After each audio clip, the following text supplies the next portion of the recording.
Okay, so just let's continue then. A little bit about me. I've put up a slide on here so you can read, but actually, in short, I'm someone who went up to read history at Oxford.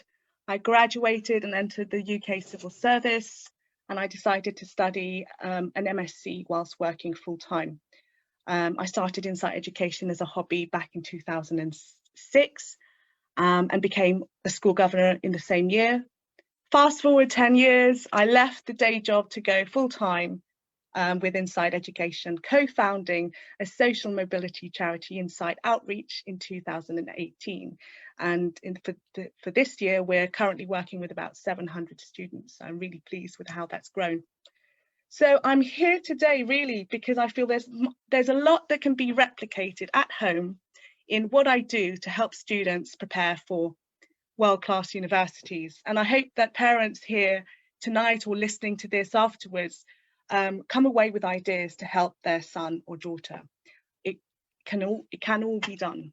You need to cultivate an environment where the child can thrive and grow academically and develop personally as well. So I think you might find it interesting that my 17-year-old self almost didn't apply to Oxford, but I decided last minute to do that with some encouragement from my parents. By then, 5 of my peers at school had received support already, and I just simply missed out. Yet I was the only person in my year who received a place. So I was obviously doing something right and saying the right things at interviews. I always joke that my saving grace at Oxbridge interviews is the fact that when I'm nervous, I tend to talk a lot. So, but I was also very passionate, reading lots around history, and I'm really lucky to have had the freedom of choice that my parents gave me in my undergraduate degree. So when I started my company in 2006, I was actually mentoring 50 students in my first year across various subjects. So it is possible to help your son or daughter cultivate the traits and behaviours for future success in a generalist capacity as well. So let's move on.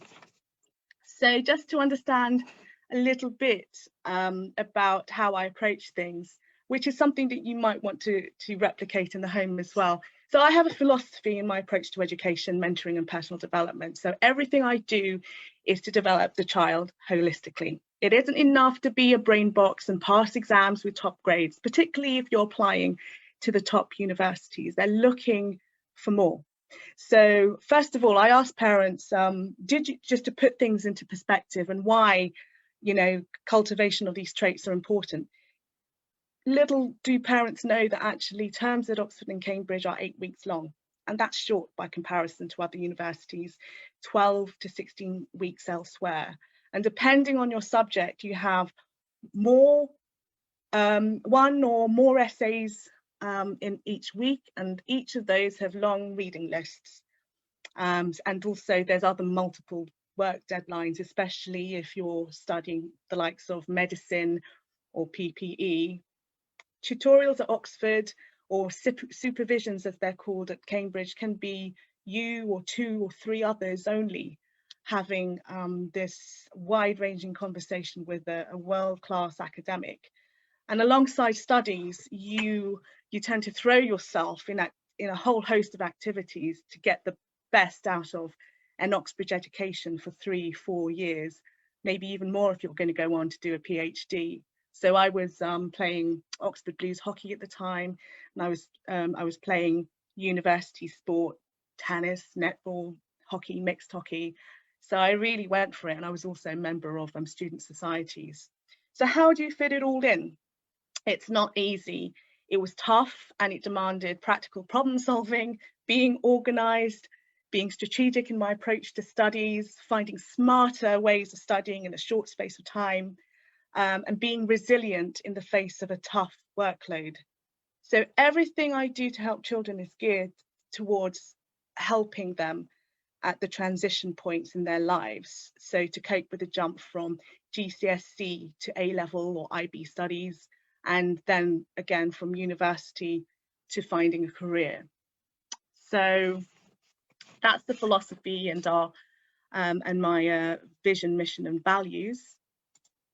I think it's important for parents here today and those listening to understand what the hallmarks are of an Oxbridge education and its wider uses in the world. So these Oxford and Cambridge do tend to use a particular approach, which is dialogue-based learning, stemming from the philosopher Socrates, and that's exploring learning through discussions. All right, they encourage you, so Oxbridge encourage you to critically think about a topic, even if a viewpoint goes against the grain of popular thought or acceptability. Being able to explore freely and explore a topic and critique it from various angles is what they want you to do. They like you to solve problems creatively, so they will get you to use your competencies that have been learned at GCSE and A levels, but in creative ways, because they know that this is going to lead to inventions and solving world problems and therefore human progress. So the selection process and admissions process is looking for that type of those sorts of traits. And if you know that, of course, working backwards as parents, you can think about what you can do with your child to help them develop those traits. And Oxbridge also try and help you or encourage students to be compassionate. So this thing, compassionate and sensitive towards others, this whole thing of emotional intelligence.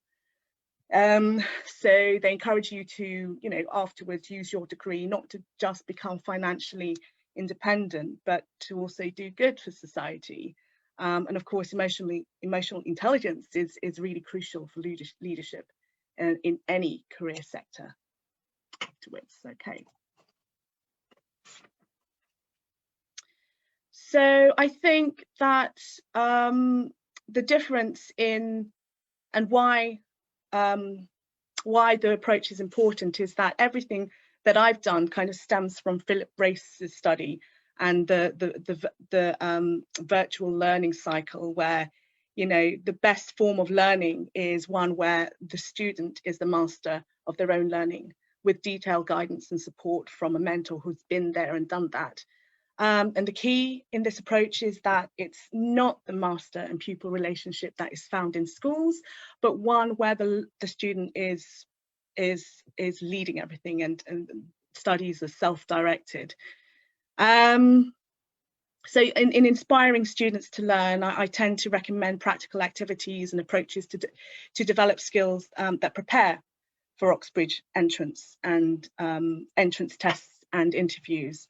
And with enough repetition over time, these skills will become second nature by the end of the process. So I want you to think about that as parents and educationalists. There's great emphasis on getting students to reflect on everything they've learned in the reading and supercurricular activities that I've given them. And what did you learn? And developing opinions are really key questions right the way through the process. And hopefully, that sounds relatively simple, and it is. And so parents can replicate this really in the home environment. Slide. So I really emphasize learning by doing, just like Philip Brace. And as I said just now, student reflection, critical reasoning, creative problem solving to exercise logic, developing informed opinions through wider reading, and developing traits and behaviours for success are really the key points that I end up ticking off and getting the student to tick off, as you should as parents as well in the home environment. So, in over 15 years, I've worked close to with around 2,000 or so students, not just mentoring them into Oxbridge, Russell Group and US universities, but I've also, tutored them for 11+, and I've worked with others to tutor them for boarding schools. I've also run career interviews with international students, and I feel that the success of my students and everything that they've done is based on cultivating 8 key traits and behaviours, and those are the ones that are shown here. So I encourage parents to think creatively about nurturing these 8 traits in the home. And it can be as simple as having dinner together and asking, so what have you learned at school? Or their opinions about what is going on in the world. Watching the news together. It doesn't have to be every day, but it can be every so often, and discussing current affairs that are, so, you know, those are so easy. And it's everything to help your son or daughter become part of these traits here, which is intellectually curious, you know, nurturing that ability to ask questions, to think critically, and to be thoughtful and responsible young adults as well. So other ways of cultivating Oxbridge education are shown here, and I'm not going to read everything out, but what you could do is, you know, visit a museum, many of which are free, and base the type of museum around the strengths of your child. Wider reading on topics that align with the first year of university studies is also good. All you need to do is go onto the website of the university websites, look up the first year of studies, look at the topics that they cover, and slowly work your way around encouraging your child to read up on those topics in their spare time, and doing this outside of studies of class, of course, and school just shows that interest and initiative to kind of explore their subject more widely. Supercurricular activities like Model United Nations or competitive debating, high-level sport, you know, at county, regional, England standard, music, reaching, you know, higher grades, grade 8, and also starting up societies at school, which don't, you know, societies that don't already exist. Those are all really good supercurricular things that they can talk about when it comes to brainstorming their UCAS personal statements. And also, let's not forget the importance of creativity. So drawing and more creative activities as well. That will develop, a child's attention to detail, will develop feelings, their feelings and sense, and analysis skills. There's a lot of hidden symbolism and meaning in paintings and pictures. Can you help your child decipher the messages that the artist is trying to convey? One of my favorite activities is actually pulling up and sharing screens on Hans Holbein's The Young Ambassadors, which hangs up in the National Gallery, and we hone in on aspects of the picture and get the child to try and decipher what the meaning is and place that into the context, historical context as well. It's a really enjoyable exercise. Right, so what I'm stressing here is that it's Oxbridge education, not Oxbridge per se. What I'm talking about is a way of developing your son and daughter to have all the skills for success. By the end of the process, that will naturally prepare them for the university admissions, wherever they want to go. So I've just pulled up this slide because, just in case you didn't know what the Russell Group of universities are, well, they're here, they're the top 24, which includes Oxford and Cambridge, and competitive universities like Imperial, LSE, UCL, and some others, LSE, of course. And let's not forget about Oxbridge education, Oxbridge type education that will help get your son and daughter to potentially access US universities. And I think that universities abroad are worth thinking about, particularly if they can offer 100% scholarships, which, you know, the likes of the Ivy League, they do, but it does require an additional application form, but it's worth it. So very quickly, by comparison to the UK, students have an application form and a personal statement that goes to 5 universities. When it comes to the US system, students do need to produce a personal statement, what they call the common application, and that gets sent to all the universities. But in addition, they have to complete mini essays, and those mini essays could be up to 2 or 3 essays, which are 250 or 500 words essays for each chosen university. So that is quite a demanding level of work and extra work to apply to the university. So essays really emphasize student reflection. The essays of US universities really emphasize student reflection and analysis skills to make points about what they've learned, to demonstrate leadership, thoughts about addressing problems in society. They're really big on that in the US. And so this brings me back to the 8 points for success from my previous slides, because if you can get your child to demonstrate what they've learned and what they could do better next time in actually doing an activity, that's all relevant preparation for university admissions abroad as well. So, acing entrance tests. So I've just talked in a quite general capacity. Now I'm going to teach you some techniques that will go quite a long way to helping your child get through the entrance tests in universities. And these are not just Oxbridge, these are entrance tests for the likes of law and also medicine, so the BMAT and the UCAT.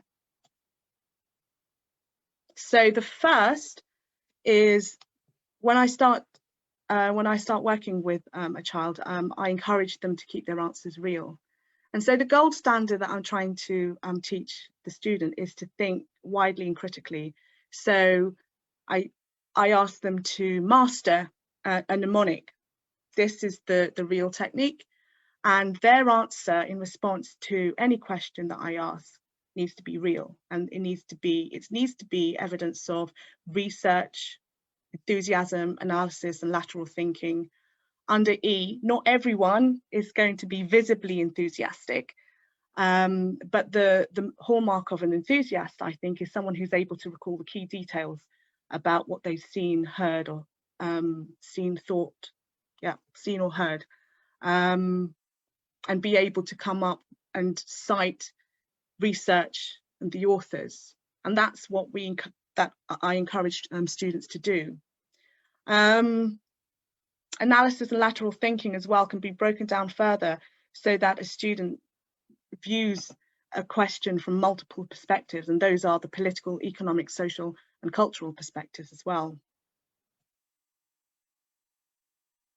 So here's something interesting. I would say that you know, testing all of you on whether you would apply real or PEST to these questions. I just want to show you how, you know, the real and PEST model, you know, is a really useful mnemonic to help students. So let's take a look at these 6 very quickly. So these are all past interview questions. So what would you do if you were in charge of a country? A real or PESC? Well, I would say that it's a PESC question, because the gold standard is if you're being PESC, then you're also being real if you can cite evidence as part of your answer. R for research, being evidence, that is. What does it mean to be happy? Well, I think probably you can decide to think of that from, you know, either the real or PEST model. Either is applicable there. So this one, which is a law question. If my friend locks me in a room and says I'm free to come out whenever I like, as long as I pay £5, is this a deprivation of liberty? I think that you could probably search for anecdotes or evidence using PEST, but you can equally respond by using real.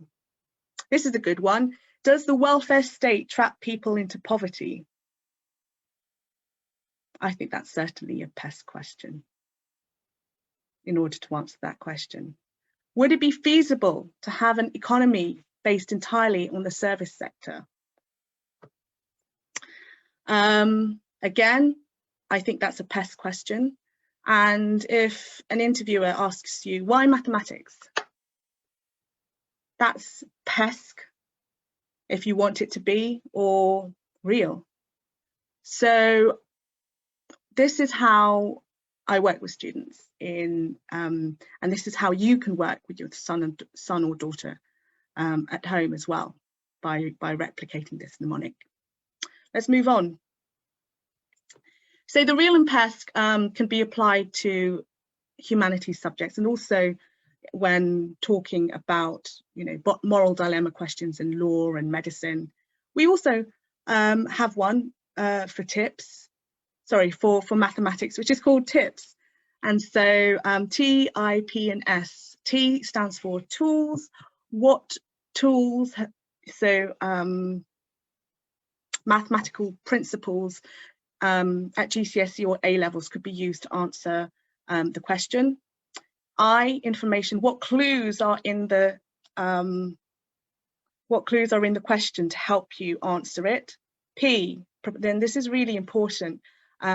Propose a method using the tools, and also verbalize your thought process, and state your, and S for state, which is to state your answer clearly at the end. I mean, the best students not only just problem solve the answer, but they do state clearly what the answer is. So it almost ties up their answer like a neat little bow.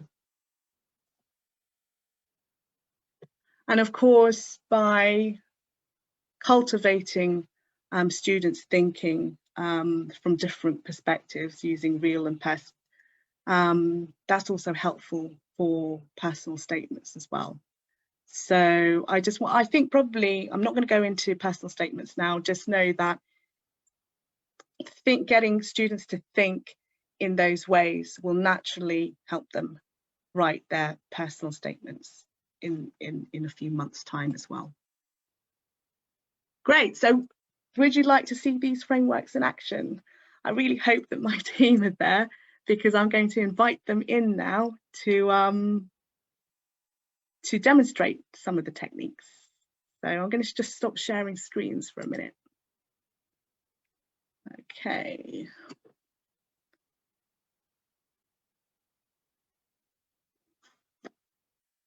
Participants, right, let me just call them in.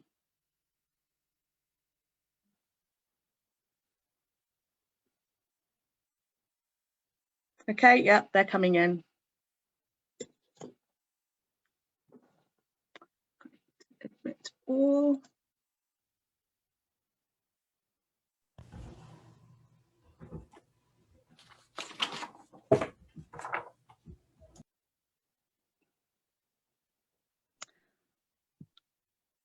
And we have one more coming in, who is Gleb. Here we go.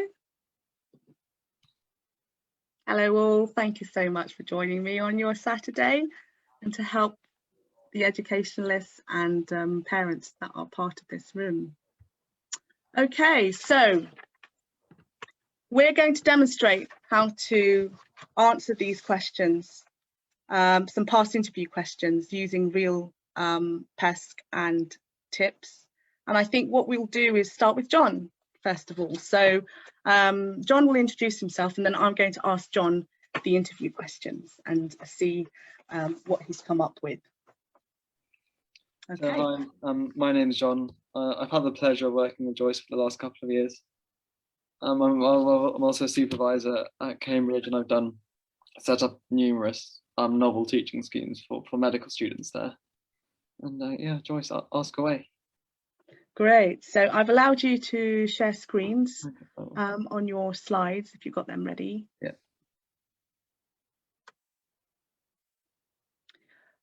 So thank you, John, for joining us for the interview today. To what degree should patients be included in decision making regarding their healthcare?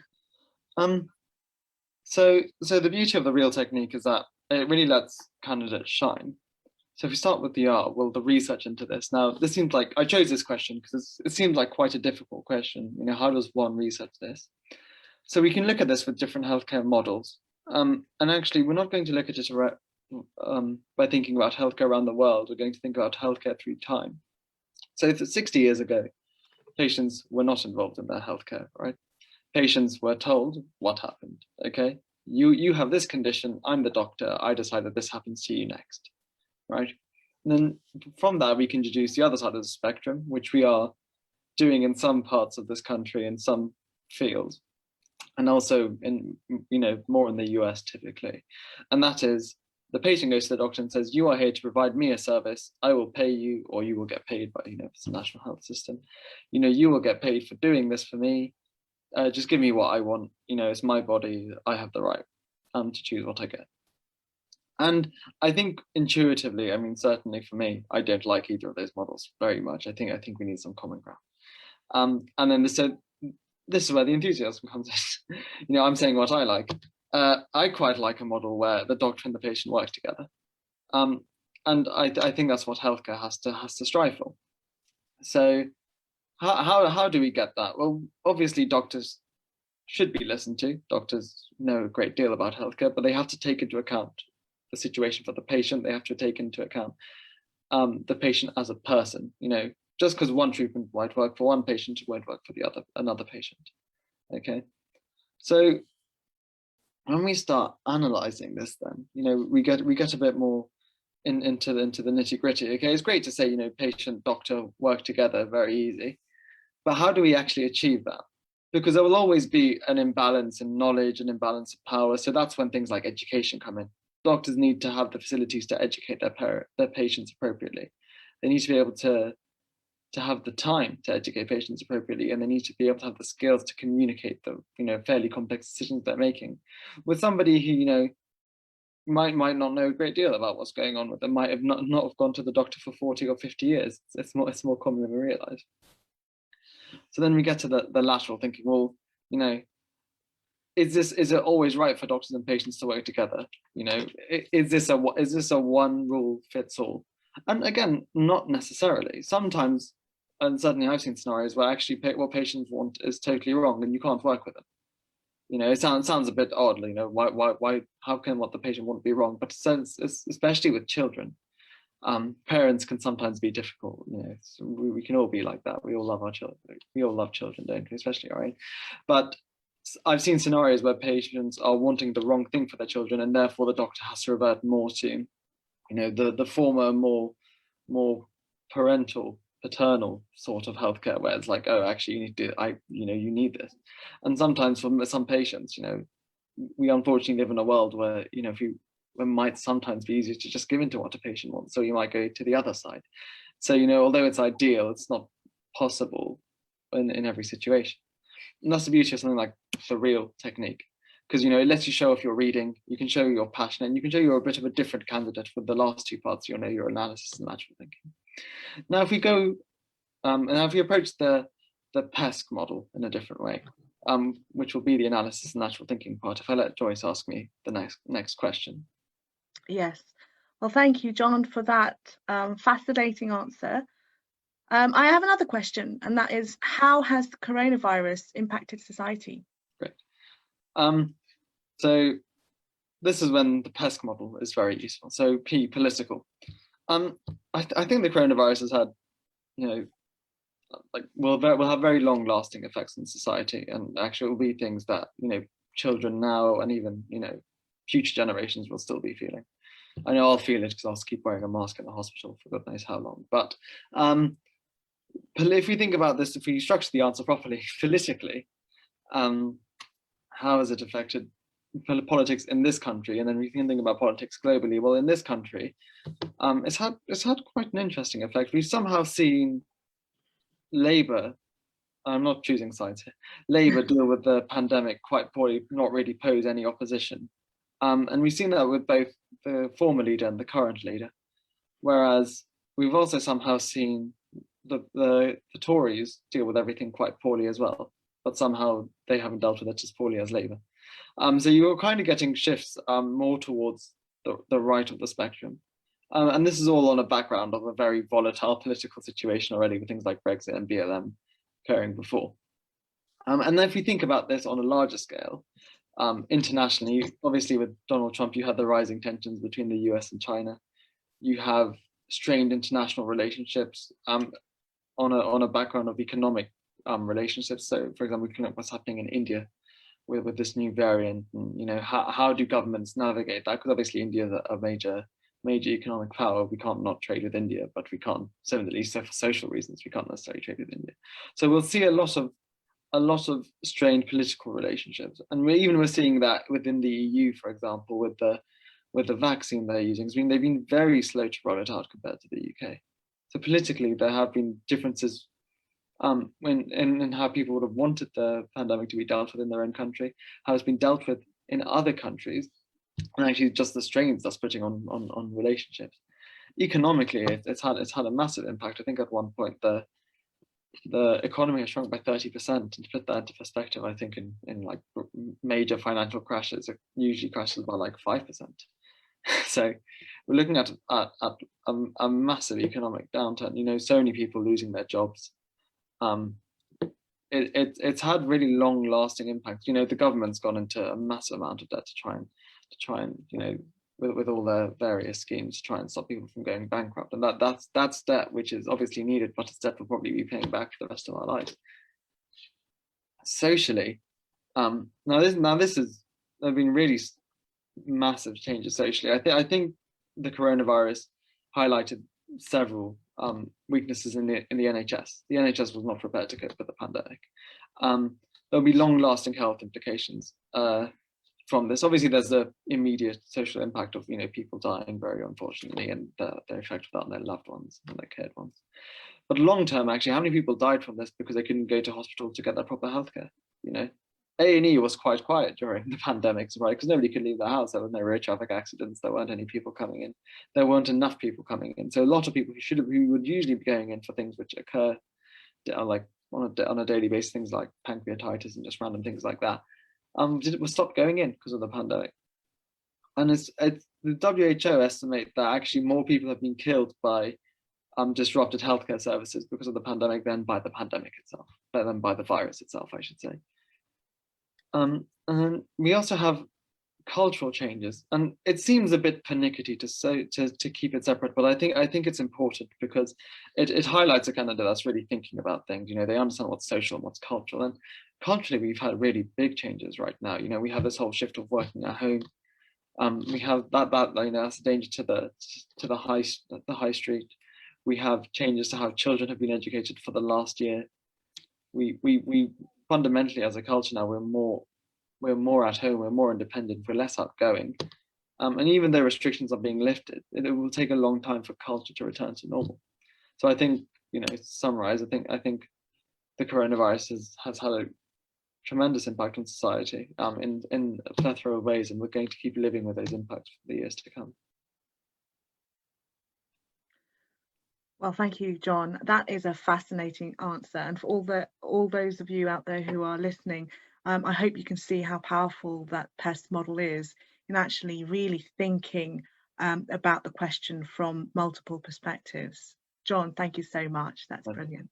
Okay, so I'm going to invite Gleb in now to demonstrate the TIPS technique on maths problem-solving questions. Yes, hello everyone. I'm Gleb. I'm studying math and computer science at the University of Edinburgh. And I've had the privilege to be mentored by Joyce a year ago when I was applying to universities.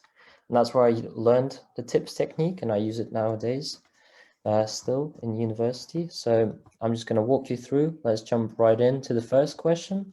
This question comes from the MAT, which is the math admissions test, which you take to get into Oxford. So what is the value of the integral seen on the screen in the interval of 0 and 1? So tools, straight away I can see that the two brackets will make 1 by using the difference of squares. And then when I write it out, I can use integration techniques to evaluate the interval. So what information are we given? So we know that the expression inside the integral is an equation of a line. And what we're asked is to find the area under the graph in the interval of 0 and 1 inclusive. So that leads me straight to proposing my solution. So first of all, as I said, difference of squares, rewrite the two brackets as e to the power of 2x minus x squared. So it's a lot easier to integrate. Then use integration rules to rewrite that into two integrals, so we can take them separately. And then use the reverse chain rule to evaluate the two integrals. And that's when I state my solution. As I said, I rewrite it, and then using the reverse chain rule, that will give me half of e to the power of 2x minus a third of x cubed in the interval of 0, 1, which is equal to a half of e squared minus a third minus a half, which simplifies to 3e squared minus 5 over 6. So that was a detailed tips solution. You wouldn't, straight away go like, this is the tools information. In a more interview styled question, you would kind of more flow of answer. So this is where the next question comes in. Great. So Gleb. So let me just put this into background context. Sometimes you would get a question like this at a Cambridge interview for maths problem solving. You could just be in there for about 45 minutes to even an hour, and they throw all sorts of questions at you. I mean, Gleb demonstrated something along abstract maths just then, but this one is to do with the type of question that you would get in the thinking skills analysis paper known as the TSA. So here it is. I'm the interviewer and I present Gleb with this problem. So a child's bus fare is cheaper than the adult fare, but is more than half the adult fare. The total cost of a single journey for an adult and two children is £1.20. Adult fares are all multiples of 10p. What is the adult fare? Great. Well, I can see straight away that we will have equations with multiple variables. So I'm probably going to have to use the simultaneous equations model. And then I can also see that there's the equations and we're given cheaper than and more than, so we will be using inequalities as well.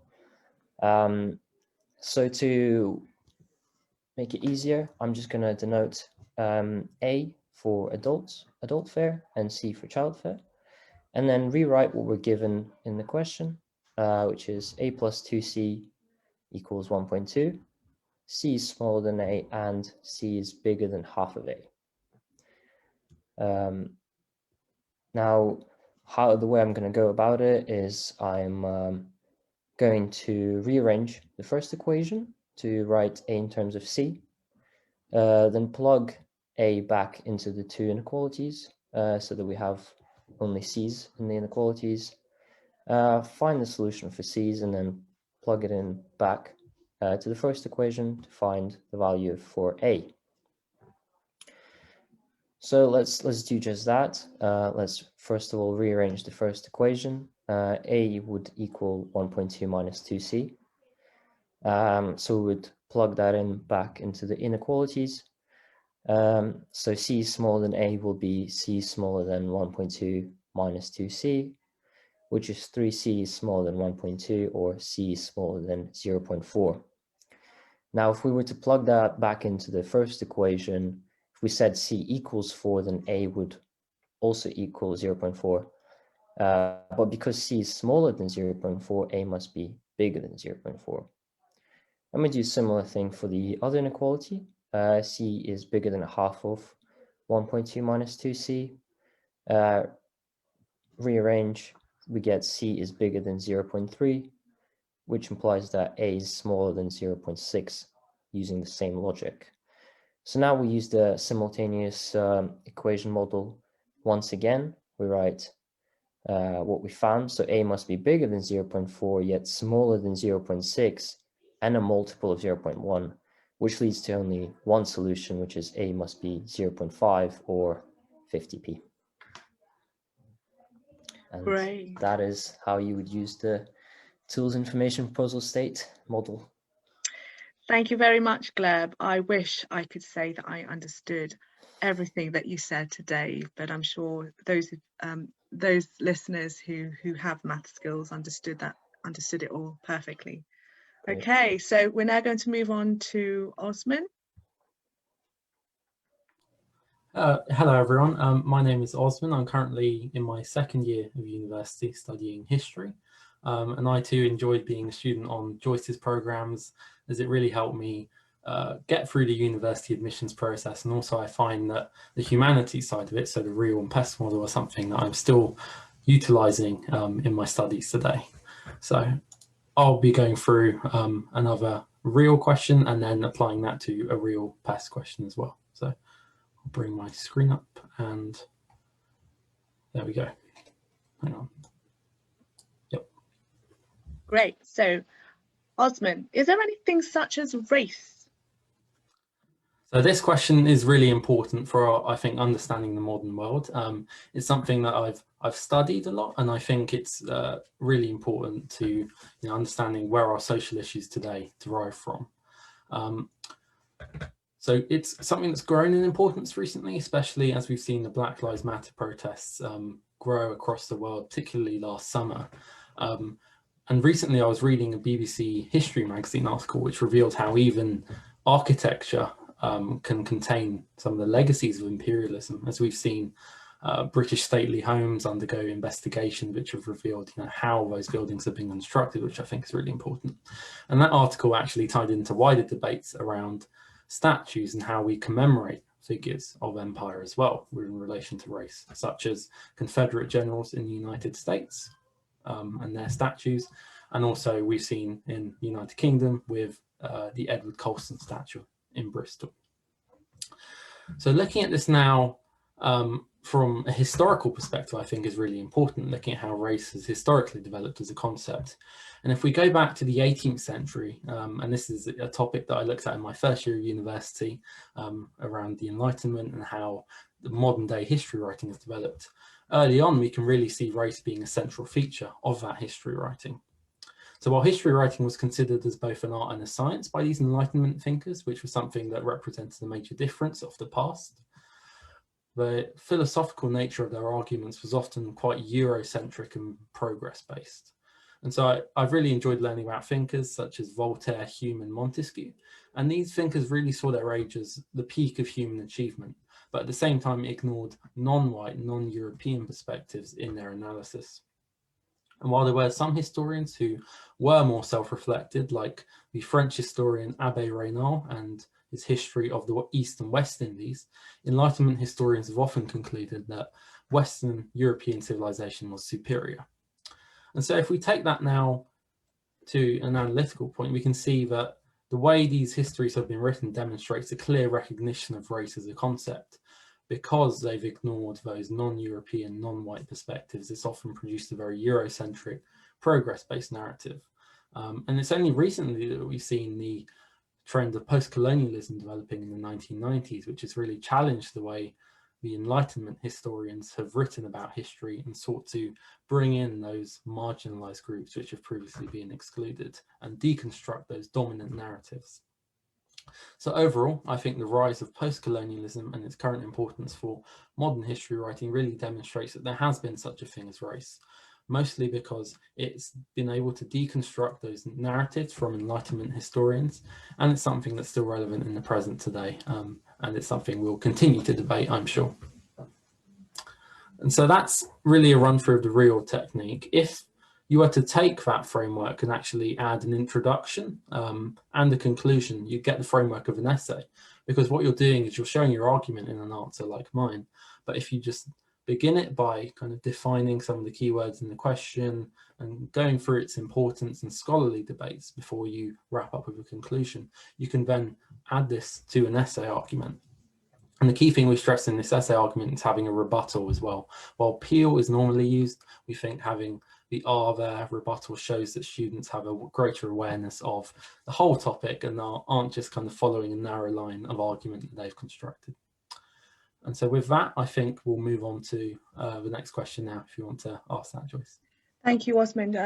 Fabulous answer, by the way. Brings back, my Enlightenment studies.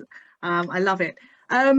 So with this rebuttal in the essay, this is the one thing that humanities students struggle with when they start studying at A level. So they've been taught real at school, but they've not been taught how to repudiate or rebut their own and analyze their own answer, critique it. And that's what the higher level answers, the A grades students will do. So it's really important as parents to understand that and spot that. All right, let's go on. So my next question is heritage different to history?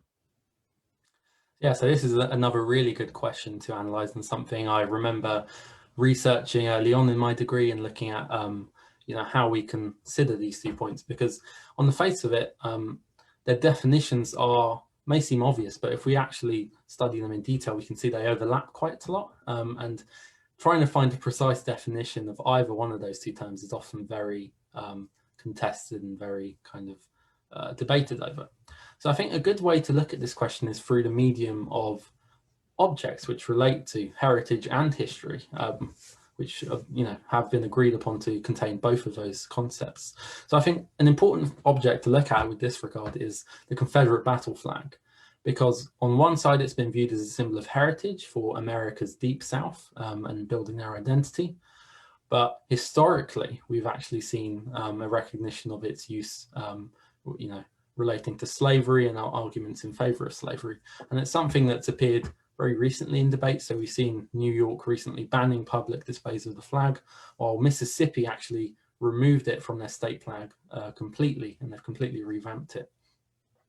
So it's something that's really important, and heritage and history are these two ideas which have really come into conflict recently. So in my opinion, heritage tends to invoke an image of the past, which is not necessarily accurate and tends to ignore more problematic connotations, whereas history often involves exploring the past from multiple perspectives. And obviously the act of exploring something from multiple perspectives means it's more likely to encounter challenges and problems and inconsistencies, which we can look at. So I think politically, heritage tends to favour a status quo, while history tends to uncover more marginalised or hidden histories. So if we look at the Confederate battle flag again, we can see that many supporters of the flag tend to emphasise its kind of role in Southern heritage and central to their identity, whereas it tends to dismiss many of the other more problematic aspects of the flag, such as its relation to slavery. Economically, I can see that heritage is definitely something which is used as a selling point to attract tourism, whereas history usually seeks to study an object on its own terms, and there isn't perhaps another motive to that. So if we look at the British Museum, we can see that it contains many historical artifacts from other nations' heritages, but the museum itself portrays its institution as a British heritage, despite these objects coming from all across the world. That's a really interesting dichotomy to look at, and I think really demonstrates that conflict in action.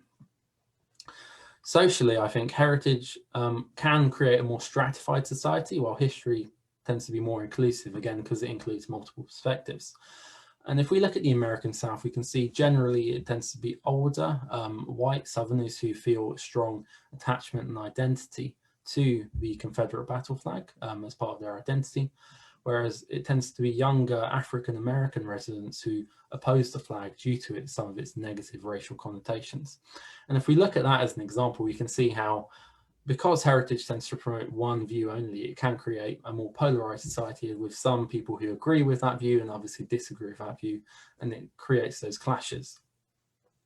And that links nicely to culture as well. So culturally, heritage can help individuals form bonds of identity to items of historical interest by claiming it as part of their heritage and actually taking ownership over that object. whereas history tends to be more objective and tends to study the object again on its own terms. So if we use another example, the supporters of the Confederate battle flag defend criticisms of the flag by arguing that the other party cannot obstruct their expression of the identity. So, you know, it's part of their identity. They should be able to wave the flag because it shows their identity. And that links more widely to the historical idea of the American South being rebellious and independent and wanting to establish its own identity. And we can see that heritage there becomes quite emotionally charged as well, which is another difference to history. And so if I round it off, I can argue again that heritage tends to evoke an image of the past, which is really in favor of one perspective that helps one group show its identity and heritage, identity and background, whereas history tends to be more open to multiple perspectives and challenges some of those dominant narratives, which are quite prevalent in heritage. So yeah, that's how you run through a real model question and a real model with PESC elements as well, and shows how you can be flexible incorporating both of those. So yeah, I'll hand back over to you now, Joyce. Thank you very much. Osman, that's great, and I'm really pleased to hear that you're continuing to use the PESC model for your essays. That's great. So let me share screens to finish off presentation. Great.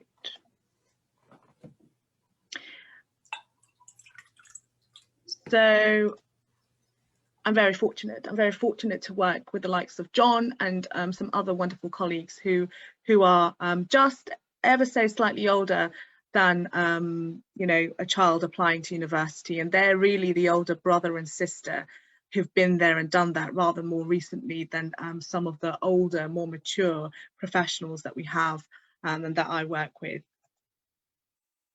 So now really it's a chance to answer any questions, and I think there's probably at this stage only one, but I'm going to ask John, Osman and Gleb, given the focus of this group, to think of maybe one thing or a couple of things that you were doing as a child with your parents that maybe cultivated your interest, nurtured your interest in what you're doing now at university. So have a think. I think Saba, you've asked me, so what made me decide to change my mind in applying to Oxford very last minute? Well, I have to say it was shock and surprise from my history teacher at the time that I wasn't actually applying at all, and you know, she almost troop marched me to the application paper. And then also my mother and father, they were surprised and basically kicked my backside into action to actually give it a shot. I did not think I was Oxbridge material at the time, but as I say, and I hope you will encourage your kids as well, give it a go, because you'll never know unless you try. So that's my story. So just to finish up here, I'm going to ask John, Osman and Gleb just to kind of articulate the stuff they were doing, think back and reflect, everything that I'm encouraging students to do. So John, what were you doing as a child, do you think? I think it was just kind of cultivating an interest, and whenever I had an interest, it was cultivating. It doesn't matter what the interest was in. I was in, you know, at one point I was interested in physics, and you know, I don't really use that anymore in my day-to-day life.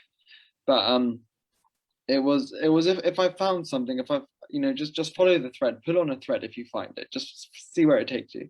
And actually, it's advice that suits me really well now, because you know, even now I have the choice of, you know, very many specialties. If I find something that's interested, I find a thread, I just pull on it and I see where it takes me. And I think that's a really great skill, and a really great attitude to have to develop, because, you know, you never know where it could take you, and it could take you somewhere great.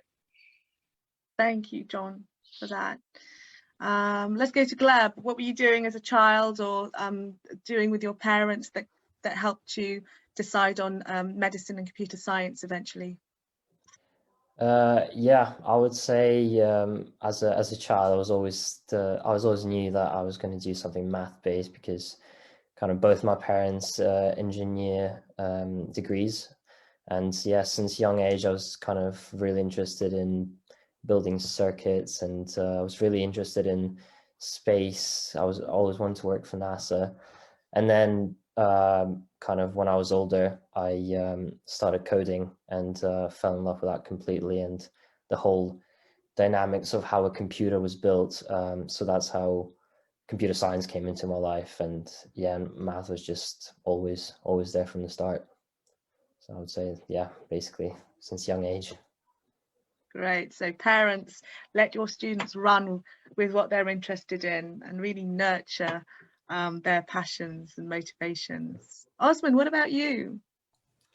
Yeah, so I think for me, very much getting interested in history was something that I was kind of exposed to, hearing a lot about it in the news or watching certain children's programs like Horrible Histories, being quite a famous example, but something that kind of captivated that early interest. But I think for me, being able to communicate that interest to my parents helped then develop it further and actually become something, not just a passing interest, but something serious that I would want to go on and study at school and then at university. So yeah, telling my parents, oh, I watched this program, it was really interesting, and then you know, discussing it with them and going out looking for books around the subject which I could read, finding other programs and documentaries I quite like watching about the subject, was something that I think really helped me discover history and also which area of history I was interested in. So for me, it tends to be 20th century modern history that captures my interest. And so really discovering that niche and which subject I wanted to study was really reliant on, yeah, just communicating that interest to my parents and then working with them to, yeah, help it blossom, I guess, later on. Great. It's really wonderful to know your personal stories. So thank you very much for that. Okay, so we've run out of time. If you have any questions on what has been discussed or demonstrated by my colleagues John, Osman and Gleb today, please ask them in the group when you view this. And you know, I've included my details here. It remains for me to thank the Oxbridge and University Journey Group for inviting me here today to speak, and thank you, Saba, for bearing with me with the technicalities yesterday. It was quite a learning curve for me, so thank you once again for inviting me to speak, and I hope parents and educationalists viewing this have got a lot out of today's session as well. So thank you. Okay. Thank you, John, Osman, Gleb, you're free to go. Enjoy your weekends. Thank you very much for being here. Take care. Bye, everyone. Take care. Bye. Bye, Gleb. Take care. Bye-bye.